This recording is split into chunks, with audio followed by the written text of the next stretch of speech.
Bulletin की शुरुआत करेंगे इस वक्त की बड़ी खबर से, जो कि लखनऊ से है।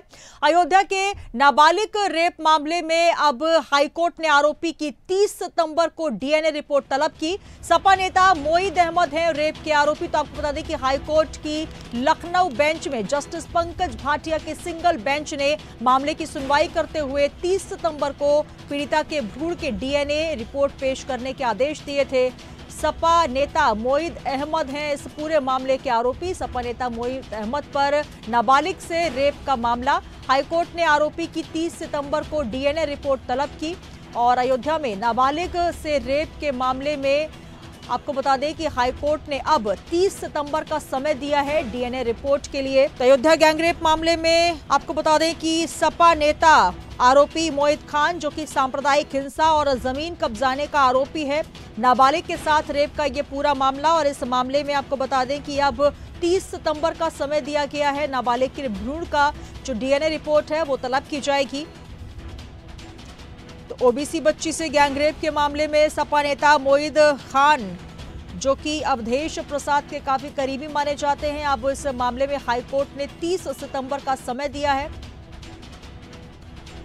तो अयोध्या में नाबालिग से रेप के मामले में आपको बता दें कि 30 सितंबर को डीएनए रिपोर्ट तलब करने के आदेश दिए गए हैं। आरोपी सपा नेता मोईद अहमद के खिलाफ नाबालिग बच्ची से रेप का मामला दर्ज किया गया है। और इस पूरे मामले में पहले ही जज ने कहा कि सपा नेता खुद को सेफ समझता था, इसलिए अपराध कर रहा था। अब इस पूरे मामले में 30 सितंबर का समय दिया गया है। जानकारी के साथ राशिद सिद्दीकी हमारे संवाददाता जुड़ रहे हैं।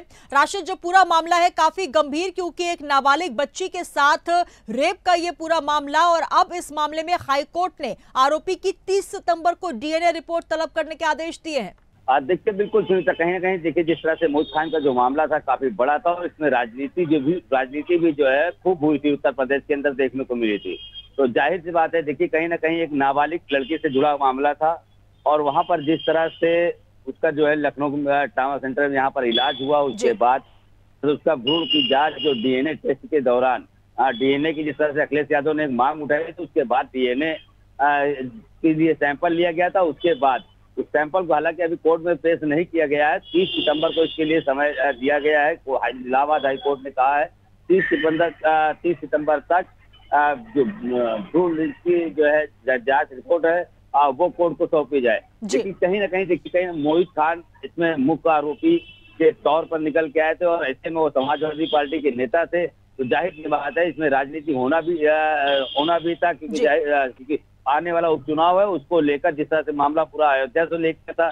जाहिर सी बात देखें इसमें 30 सितंबर के बाद सरकार की तरफ से जो भ्रूण की जांच है, जांच कब तक पेश होती है, उसके बाद आगे चल के मोहित खान को कितने सालों की सजा होती है। बिल्कुल निश्चित तौर पर राशिद, यहाँ अगर बात की जाए जिस तरीके से कई आरोप पहले भी सपा नेता मोहित खान के ऊपर लग चुके हैं, और साथ ही दंगा भड़काने का आरोप हो या फिर जमीन कब्जाने का आरोप, लगातार कई आरोपों के बाद एक और आरोप जो कि बेहद गंभीर है, एक नाबालिग बच्ची, ओबीसी बच्ची जिसके साथ रेप का मामला सामने आया। और इस पूरे मामले में सीधे सीधे जज ने भी यही कहा कि मोहित खान अपने आप को कहीं ना कहीं संरक्षित और सेफ समझ रहा था, कि वो अपराधी घोषित नहीं हो पाएगा, और यही वजह है कि लगातार इस आपराधिक प्रवृत्ति को वो अंजाम देता रहा। अब इस पूरे मामले में 30 सितंबर का समय दिया गया है, और सपा सुप्रीमो अखिलेश यादव ने साफ तौर पर कहा था, हालांकि एक राजनीतिक संरक्षण भी इस पूरे मामले में देखा जा रहा था कि डीएनए रिपोर्ट आनी चाहिए, और इसको लेकर कई सियासी विवाद भी सामने आए। लेकिन अब डीएनए रिपोर्ट की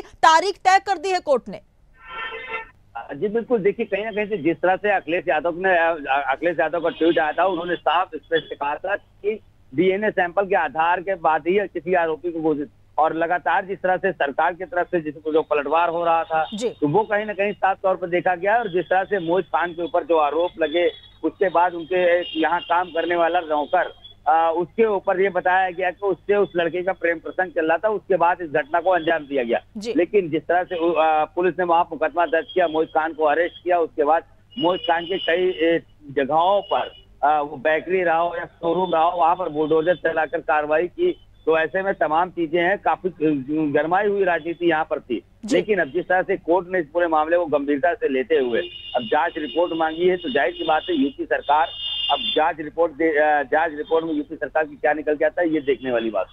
बिल्कुल, तो जांच रिपोर्ट के बाद क्या कुछ निकल कर आता है, 30 सितंबर का समय है जब डीएनए रिपोर्ट तलब की जाएगी। बहुत शुक्रिया राशिद हमारे साथ जुड़ने के लिए। तो अयोध्या में नाबालिग से रेप का पूरा मामला, जो कि इसमें सपा नेता मोईद खान मुख्य आरोपी है। सपा नेता मोईद अहमद के ऊपर आरोप है और हाईकोर्ट की लखनऊ बेंच में जस्टिस पंकज भाटिया के सिंगल बेंच ने मामले की सुनवाई करते हुए 30 सितंबर को पीड़िता के भ्रूण के डीएनए रिपोर्ट पेश करने के आदेश